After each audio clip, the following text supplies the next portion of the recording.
What's up, YouTube? If you plan on visiting St. Andrews in the near future, we have a list of don'ts for you. Things you don't want to do and things you don't want to forget. Now, what qualifies us to give you the list of don'ts?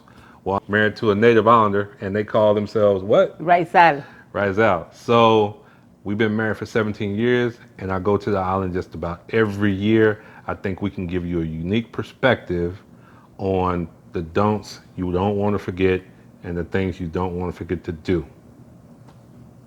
Also, we'll give a little twist. We'll have a few Spanish translations because we know that a lot of people from Peru, from Argentina, from mainland Colombia, they visit. So you'll be able to hear those points in Espanol.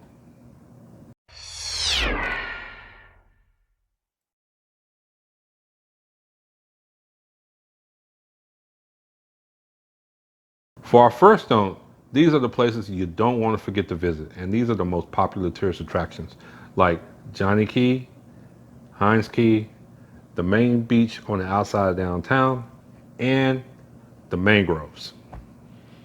Por favor, cuando vaya a la isla no se le olvide visitar Johnny Key, Heinz Key, los manglares y las playas en el centro de la isla. The beaches are beautiful. The pictures you see online are real. White sand beaches, blue, beautiful seven color blue and green seas. So don't miss those. And we're sure you'll be able to find those without any problems.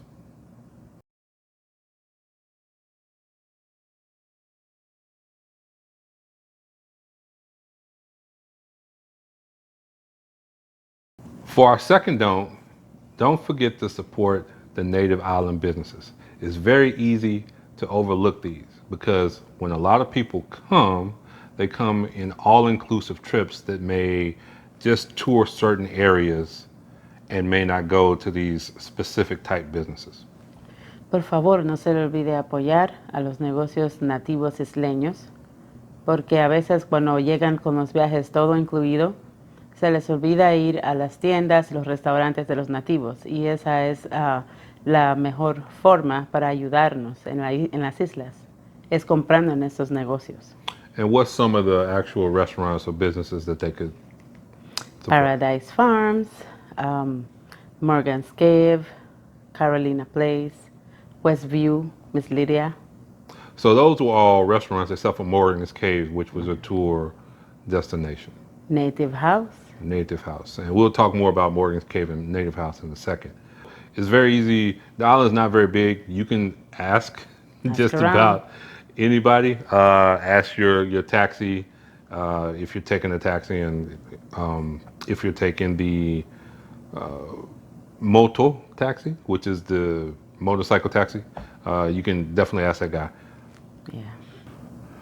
A few other places you'll be able to spot where you can support the natives. When you go to the beach, you'll see, or in the town, you'll see the fair tables. And these are native island ladies who, and usually they're pretty busy, so you can't really miss them. So they prepare the food at home, they bring it to the beach, and it's home cooked island food that you can get now. So they're in the town and well, they're in the beach and where else? Is that it? It's Pretty usually much. by the beaches, and they have native cakes, crab cake, crab back, conch, rondong, crab soup, patties, and all kind of different native food. All right, so don't miss that. So another don't you don't want to pass up the opportunity to do is learn a little bit about the island. And a few places you can visit to do that is Morgan's Cave, Paradise Farm, and Native House.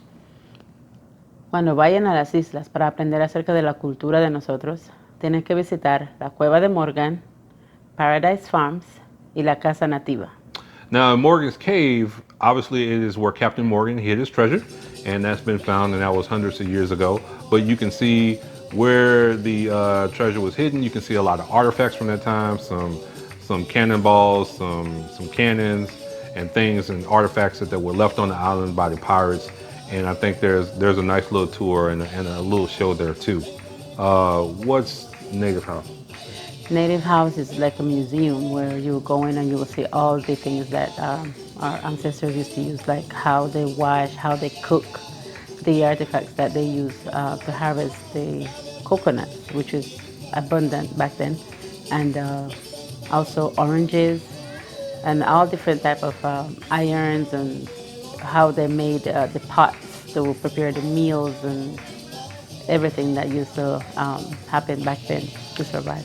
Now, Paradise Farms, I have yet to go visit myself, and I'm going to make a point to do it next time we go. Uh, Tell me about that. Paradise Farm is owned by Job Sauce, which is a native islander. He harvests and grows sugar cane, coconuts, yuca, yam, and you go up there and you get the opportunity to see how it grows and how he harvests and how he makes the sugar cane, the juice, the liquor, we call it liquor. And also he has mangoes and all different kind of plants to show what the natives use for healing, like teas, mint tea, fever grass, all kind of bush, basil, etc. And remember, if I don't point all of these islands out, if I don't point all of these items out on the map, you can just ask just about anybody. If you have a taxi, you can ask that person too. So that's a good dump. All right, so for this next don't be surprised if you find everything closed during lunchtime from 12 to 2. When I first visited San Andreas 17 years ago, it was a bit of a cultural shock for me because as you know, here in the States, we don't close down for lunch. Our town doesn't close down for lunch. But when you are in downtown San Andreas at 12, people start packing up and they have their largest meal of the day from 12 to 2. So everybody will take the buses and the motor taxis and their mopeds and go home, eat lunch, come back and reopen at 2. No se sorprenda si encuentra todos los negocios cerrados al mediodía en el centro de la isla. So it's not as bad as I think it was 17 years ago.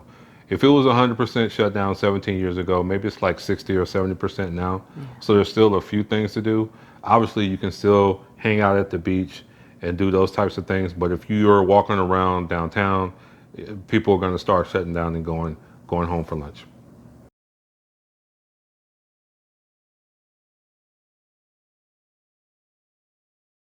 Don't be afraid to take the bus, cab, or motor taxi to explore the island. No tenga miedo de agarrar los buses o los mototaxis para explorar la isla. So if you're not on a all-inclusively paid tour, or even if you are and you want to start to explore the island on your own, I would highly suggest taking the bus. Don't take it during rush hour, which we just described as being when people leave at 12 and then come back at 2, and obviously when things close down at night, which is at what time? Around 7 or 8 p.m. So you kind of want to avoid those times because that's when everybody is trying to take it. But other than that, the buses run every 15 minutes? 15 minutes to 30 minutes. Yeah, and you can get to just about all parts of the island, do your tourist thing, and then head back. As far as the moto taxis, whereas the motorcycle taxis, you can, if you're an individual, this is probably ideal for you. Mm-hmm. And how much do the buses and the motor taxis cost? 10,000 pesos. 10,000 pesos, which is $3? About that. About $3. Mm-hmm. A word of advice for young men or individuals taking the bus is that what we found is that the buses don't stop completely to pick up individual guys. If you're a family or a lady, they'll stop. But for individual guys, they just kind of start slowing down and you got to hop on. So don't be surprised by that. That one caught me off guard. For the cabs, one thing I think we need to mention for the cabs is that when you're coming out of the airport, all the cabs may or may not be completely marked or with signage on them. But the guys will be there. They'll be identifying themselves as cabs. Obviously, if you're a large family, you may have to take 2 if you have a lot of luggage. But that's not a problem. They'll gladly take you wherever you need to go around the island. This next one's fairly obvious. Don't leave your things unattended and try not to be as flashy when you're on the island. No deje sus pertenencias de valor al aire libre para que dé la oportunidad para que se lo roben. Now we know these are things that you're normally not going to do at home or whatever, but you can find yourself in the heat of the moment or partying or whatever, and if you're at the beach, you may leave your purse in the cabana or wherever you put your towel down and go into the water. I wouldn't advise that.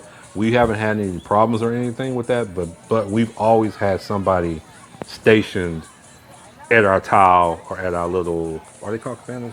It's the little tent thingy on the beach. So yeah, just use your common sense. You know, don't go into parts of town that you may not be comfortable with. I think that's a fair thing to say about any place you go to, whether it's an island or a European country or whatever. Stick to the places that you're most comfortable with, and you know, just use your common sense in those scenarios. And for this last one, I would say, please, please don't litter. Por favor, por último, por favor, no bote su basura a la calle. And this is a bit of a big deal on the island. The reason because the island has done a great amount of work in cleaning up its image and cleaning up the amount of trash that I could say that we saw from 5 years ago to now. It's a big difference. Now, by no means perfect. They're still working on it, but you know, I can't tell you how many times we were driving behind a tour bus or something, and we saw a piece of trash or basura fly out the window. So you know, please, you know, treat our home like your home and don't litter. And most of all, when you come, let your hair down, have a good time, Have fun. have fun. Welcome to St. Andrews.